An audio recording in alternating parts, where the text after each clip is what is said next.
बिस्मिल्लाहिर्रहमानिर्रहीम। अस्सलाम वालेकुम। आज मैं आपसे जो रेसिपी शेयर करने लगी हूँ वो है बहुत ही फेमस बलोची कढ़ाई। ये कढ़ाई बड़े बड़े रेस्टोरेंट के मेन्यू में लाजमी शामिल होती है। इस रेसिपी को हम घर पर एक अलग तरीके से तैयार करेंगे जिसका जायका किसी रेस्टोरेंट से कम नहीं होगा। इसकी तैयारी के लिए हम लेंगे 1 कप देसी घी।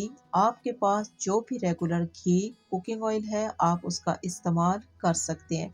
अब इसी घी में शामिल कर देंगे 2 स्लाइस में कटी हुई प्याज। स्लो फ्लेम पे इस प्याज को हल्का सा ब्राउन कलर होने तक फ्राई कर लेंगे।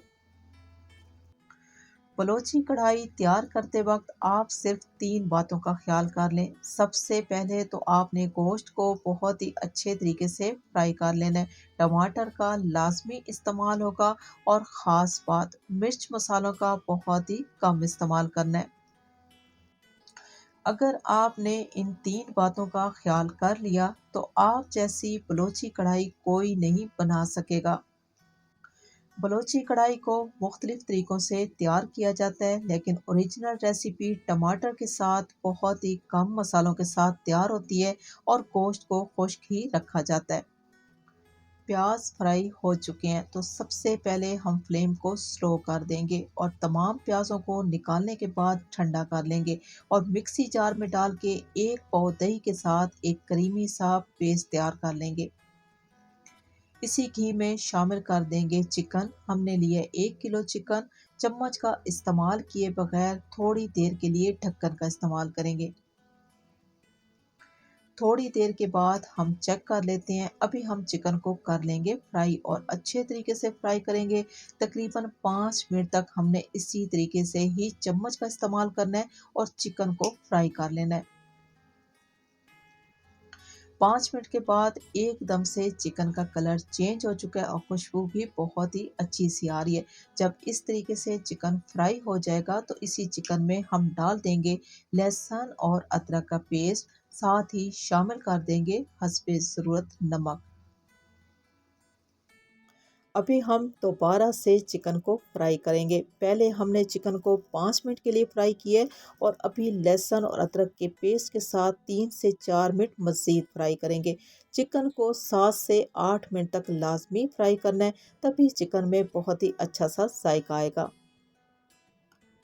चिकन फ्राई हो चुका है, खुशबू बहुत ही अच्छी सी आ रही है तो हम इसमें डाल देंगे चंद हरी मिर्चें और चंद हरी मिर्चें के साथ ही दोबारा से हम चिकन को हल्का सा फ्राई कर लेंगे।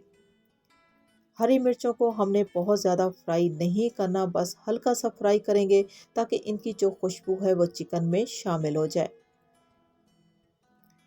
हरी मिर्चें फ्राई हो चुकी हैं। अभी इन हरी मिर्चों को हम निकाल लेंगे। प्याज दही के साथ इनका पेस्ट तैयार कर लेंगे। इसी चिकन में हम टमाटर का इस्तेमाल करेंगे। 1 किलो चिकन के लिए हमने लिए 3 पाव टमाटर। हमें ग्रेवी मसाला थोड़ा सा ज़्यादा चाहिए, इसीलिए हमने टमाटर का ज़्यादा इस्तेमाल किया। वैसे 1 किलो चिकन के लिए आधा किलो जो टमाटर हैं वो काफ़ी हैं। टमाटरों का इस्तेमाल करते वक्त आपने इस बात का लाजमी ख्याल रखना है कि टमाटरों के ऊपर छिलका नहीं होना चाहिए। अगर छिलके के साथ ही आप टमाटर का इस्तेमाल करेंगे तो आपकी सारी मेहनत ज़ाया हो जाएगी।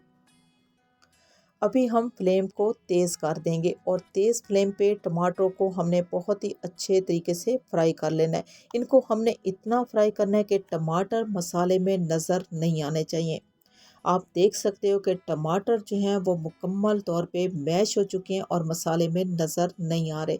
तो इसी मसाले में हम डाल देंगे एक ख़ास मसाला जिसमें हमने लिए अजवाइन, सौंफ और चंद हमने लौंग लेके इनको बारीक कूट लिया है। साथ ही शामिल कर देंगे पेस्ट। 1 पाव दही, फ्राई की प्याज और हरी मिर्चों के साथ हमने पेस्ट तैयार कर लिया है। अब फ्लेम को हमने तेज़ ही रखना है, फ्लेम को स्लो नहीं करना और तेज़ फ्लेम पे ही तमाम मसालों को हमने अच्छे तरीके से मिक्स कर लेना है और इधर ही हमने नमक को चेक कर लेना है। अगर नमक में कमी हुई तो हम नमक का इस्तेमाल कर सकते हैं। तमाम मसालों को अच्छे तरीके से हमने मिक्स कर लिया है। फ़ौरन से फ्लेम को स्लो कर देंगे और दम वाली आंच पे ठीक 10 से 12 मिनट तक हमने चिकन को पकने देना है। लगा देते हैं ढक्कन सिर्फ और सिर्फ 10 से 12 मिनट के लिए। 12 मिनट के बाद हम चेक करने लगे हैं तो खुशबू बहुत ही अच्छी सी आ रही है। अब हम चम्मच का इस्तेमाल करेंगे। अगर हमें इसका मसाला ग्रेवी थोड़ी सी ज़्यादा चाहिए तो इसी स्टेज पे हम चूल्हे को ऑफ़ कर देंगे।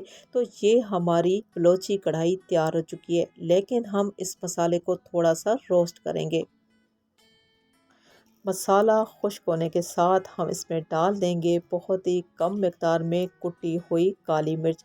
काली मिर्च के साथ हमने चिकन को थोड़ी देर के लिए और पका लेना है। तो आप देख सकते हो कि एकदम से इंतहाई खूबसूरत लुक और मसाले के साथ ये बलोची कढ़ाई मुकम्मल तौर पे तैयार हो चुकी है। बहुत ही मज़ेदार और एक अलग सी रेसिपी मैंने आपसे शेयर की है बहुत ही आसान तरीके से। आपको ये रेसिपी कैसी लगी? अच्छी लगी हो तो मेरी आपसे रिक्वेस्ट है कि आप मेरे चैनल को सब्सक्राइब कर लें, मेरी वीडियो को लाइक और शेयर ज़रूर कर दें। इसी के साथ ही मैं आपसे इजाज़त चाहूँगी। अल्लाह हाफ़िज़।